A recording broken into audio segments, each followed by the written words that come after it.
Good morning, everyone, and thank you very much for joining me. This is the morning market review. It is Wednesday and it is the 16th of August.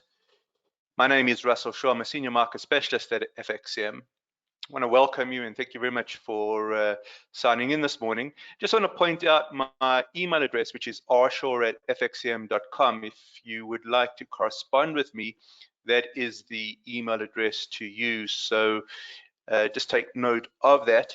I'm going to go ahead and bring up our disclaimers. We'll start off with the high risk investment warning. I'll keep this on screen for a few moments.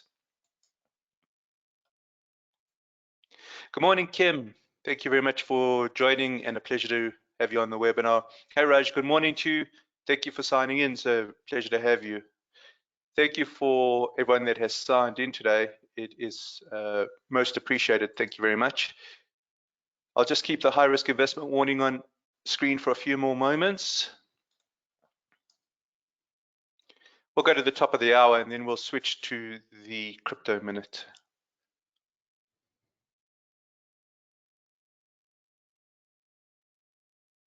All right, here is our market commentaries disclaimer. I'll just keep this on screen for a few moments as well.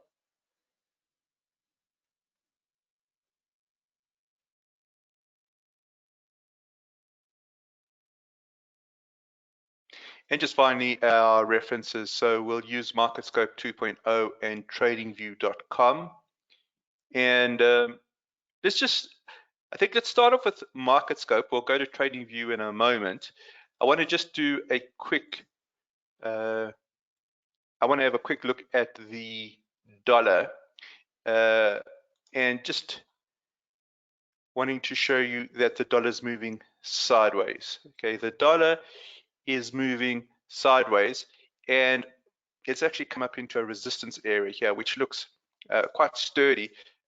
This level here has been hit a number of times, certainly a level that the market is paying attention to. But what is influencing the US dollar? And I think that is a question that we want to tackle now. And for that, we'll go through to TradingView, TradingView.com. Now, I've got the US 10-year. Okay, so we've got the US 10-year bond. Now, what you're actually looking at here is what we call a nominal interest rate. Effectively, you can see that it is, let me take that off. You can see that it's at 4.18%. That's the last closing yield at 4.18%. But what is at 4.18%? And it is effectively what we call a real yield plus an inflation adjustment, okay, equals the nominal yield. And that's what we effectively are reading here. We're reading a nominal yield. You would all be used to a nominal yield. If you go into your bank and you open up some sort of term deposit and you're earning a yield, you're actually earning a nominal yield. The bank will compensate you for the real yield and it will compensate you for inflation, theoretically. So what I want to do here is I actually want to take this inflation out. I don't want to look at nominal yield. I want to look purely at the real yield. Okay, so the way that we do that is we minus the inflation adjustment, and you just need to go through to US 10-year and just go minus break even. Okay, the break even rates would be your inflation adjustment. Okay, break even inflation adjustment, and now we have the real yield, and I think that's fascinating to take a look at, because let's take a look at the US dollar to the real yield. But before we do that, I just want to add in our zones. So the zones are going to be very useful. So what we're going to do is we're going to go through to indicators. Just click on your indicators and bring up 2 Bollinger Bands. Okay.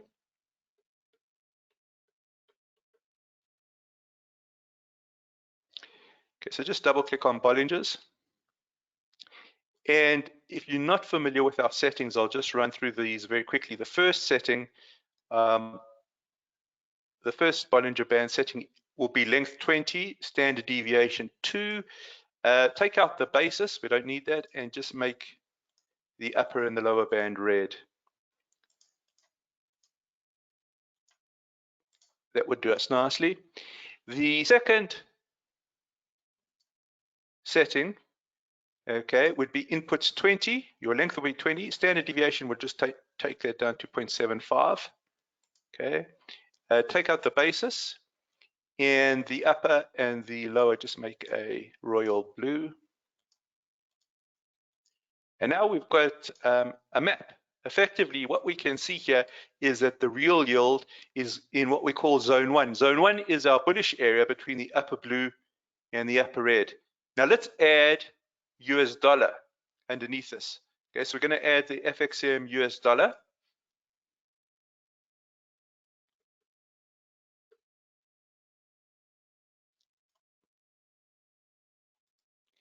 And what I want to do here is I want to add in our zones as well. So add indicator, add in 2 Bollinger Bands.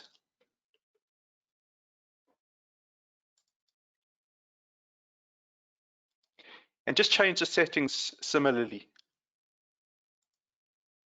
So the first one, keep as red. And inputs, keep as 20 and 2. And you can take out the basis. And the second one, take out the basis, make the upper that royal blue, that lower that royal blue, and then make the inputs 20 and standard deviation 0.75. Okay, and now we've got something quite interesting. You can see that the real yield has pushed into zone 1, and so has the greenback. The US dollar has pushed into zone 1. If we go down to the daily chart, we're on the weekly chart here, it becomes even more apparent. So I'll just go down to the daily chart here and show you what I'm referring to. Hey, Katie, good morning to you. Welcome, as always, and thank you very much for signing in. Take a look at the daily. Here it really becomes quite obvious that as the real yield has moved up, okay, as it has moved up into zone 1, it's brought the US dollar with it. Okay, now what's the real yield telling us? The real yield is effectively, it's a long-term bond. We're looking at 10 years here.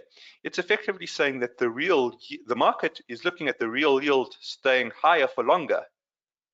Staying higher for longer. That's acting as a magnet for the US dollar, and it's pulling this US dollar up. But it's doing other things as well.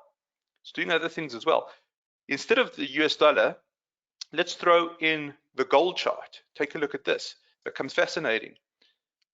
Now, you'll just type in XAU USD. All right. I'll take the FXCM instrument. And you can see that as that real yield pushes up into zone 1, what's happening to gold? It's pushing down into zone 3, into our bearish area between the lower blue and the lower red. And the reason for that is that gold tends to compete with assets that yield an interest. They effectively both safe havens. As interest rates increase, it becomes more attractive to go into the yielding assets than into the precious metal. So as the yield moves up, precious metal gets pushed down. So here you can see that the real yield's acting as a headwind for gold. So now we've got two interesting relationships. We've got the real yield pulling the US dollar up, and we've got it pushing the precious metal down. But it's also impacting on our risk indexes. And just to highlight what I'm talking about, we'll just bring up, instead of gold, let's put in the NASDAQ 100. So type in your NAS 100.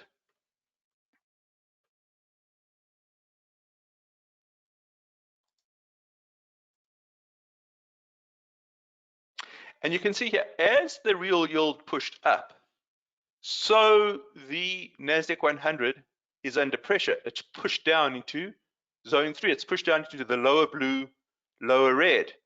And the reason for that is because there is a relationship in the markets called the time value of money. And it's felt especially acutely in the growth indexes, such as the NASDAQ. And as the interest rate increases up, it puts a pressure on the NASDAQ 100, okay? And that NASDAQ 100 and the risk indexes get pushed downwards. So you can see that the real yield is having all sorts of effects on the market. It's affecting the US dollar, it's affecting gold, and it's affecting the risk assets.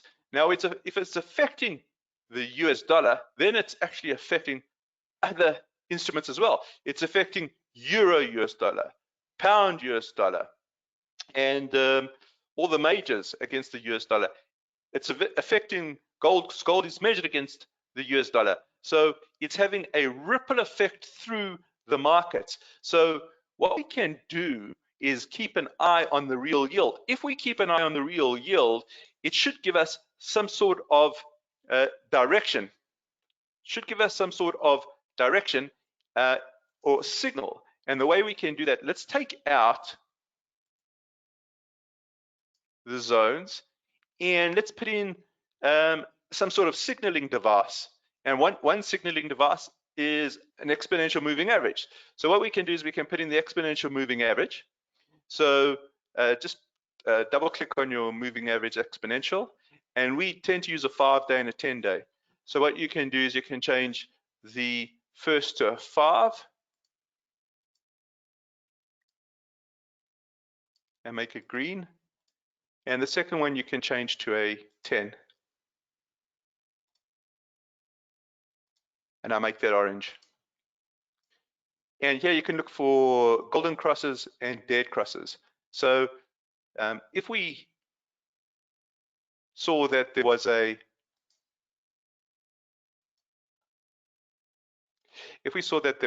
golden cross here, well, that would have helped us with the timing with the US dollar, okay? Well, that would have helped us with the timing with gold. That would have helped us with the timing of the NASDAQ or the growth in the risk indexes. So what we can do here is we can see if there's going to be some sort of dead cross. And if we get some sort of dead cross, then we'll get some sort of release or a pullback in the greenback. So I think an exercise for us over the next few days, few weeks, keep an eye on the real rate and see if the real rate effectively is going to pull back from here. Is it going to pull back from here? Another instrument just to take a look at, we're looking very much at the bond market here as a catalyst for movements in the Forex market, for movements in the risk market. There is, I'm just trying to remember the code for it. I think it's IEB. Let's just see.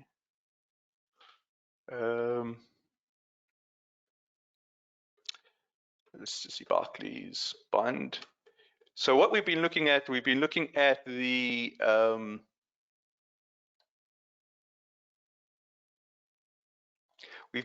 yield. I'm trying to find some sort of bond pricing index. It just escapes me what the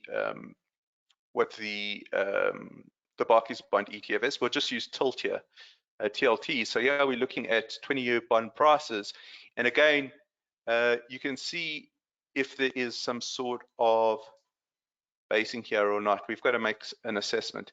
If there is some sort of base here and we start seeing the TLTs start moving up, then we should see yields coming down. If we see those yields coming down, that should connect nicely into the movement into the dollar. It should move past nicely into the movement into the precious metal. It should move nicely into the movement in the risk markets. Okay, so that's just taking a look at the real yield, and I think it's something for us to monitor. Let's go ahead now and see if there are any specific setups for us this morning. We'll go through to the dollar index here. What we're looking at is the daily, and we can just see that the daily is in zone 1. We can see that the RSI is above 50. So it does look as if there is some sort of bullish movement on the greenback. If we go down to the hourly chart here, okay, what we can do is we can take a look at two support areas, either the central pivot over here, okay, or the S1 level, to see if there's some sort of support that comes in. So this is the hourly, looking for support on the hourly. Why are we looking for support? Because the daily is in zone 1, it's in the bullish area. And the way that we can measure that is with the triggers. Either the EMAs push up and the stochastic pushes up. And then we'll get some sort of bounce in the daily strength. We'll just take a look at euro, and then I want to show you something interesting on pound. Let's just take a look at euro at the daily.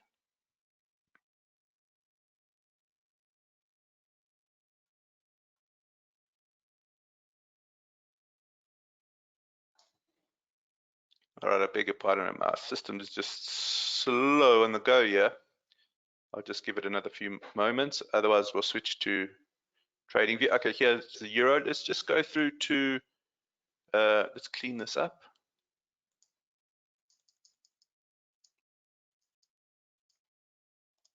Let's take out these ellipses, we don't need these. Again, let's get a bias using our zone. Well, it's in zone 3. Okay, zone 3 is the bearish area on the daily. You can see that there is a momentum to the downside because the RSI is under 50. If that's the case, we can look for potential resistance areas, and this R1 is looking quite strong because there's an overlap here.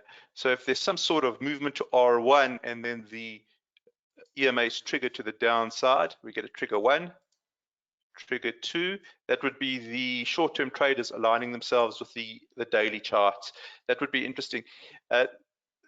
Right now, the candlestick we have here is a spinning top, so there's uncertainty that's already starting to come in on the euro US dollar. One last thing I want to show you on the pound. I think the pound missed an opportunity yesterday, and there's some inflation data that has come through on the pound. And yesterday we saw the wage data. The wage data was very strong. There is some inherent weakness that's starting to seep into the labor market. The wage data was very, very strong indeed. In terms of the inflation, inflation's come in at 6.8%. Core CPI has come in at 6.9%.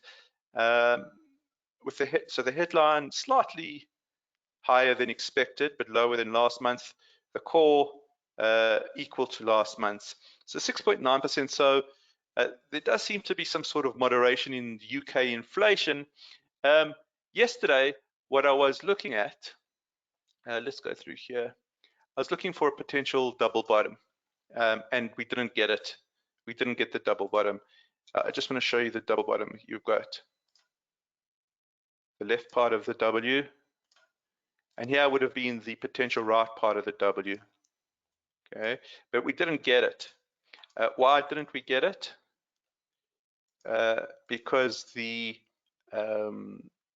didn't get the price closing above the reference candle's high. Okay, it looked like it was going to close above the reference candle's high, and then it pulled back. So we just didn't get that double bottom.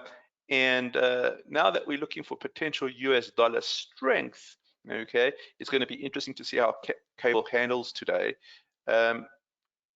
It's pushing up towards a resistance area here.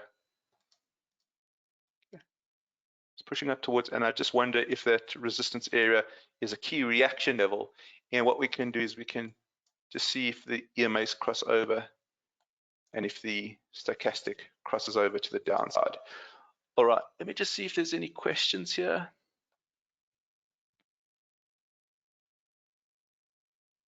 Can we do reference candle analysis on the real yield chart? Yes, I'm going to leave that for tomorrow, Raj. We're just going to have to go through to the crypto minute now, so we've just run out of time. But yes, I beg your pardon, we can certainly do that tomorrow. Katie, we can't do NASDAQ right now. Just going to go through to the crypto minute, but I promise we'll do it tomorrow. So I beg your pardon for that. We've just run out of time. I've just seen the comment now. All right, let us wrap up here. And let's wrap up here. Have a good day ahead, guys, and we shall have the crypto minute now, and I'll speak to you again tomorrow morning if you're not joining us for the crypto minute. Thanks very much, guys.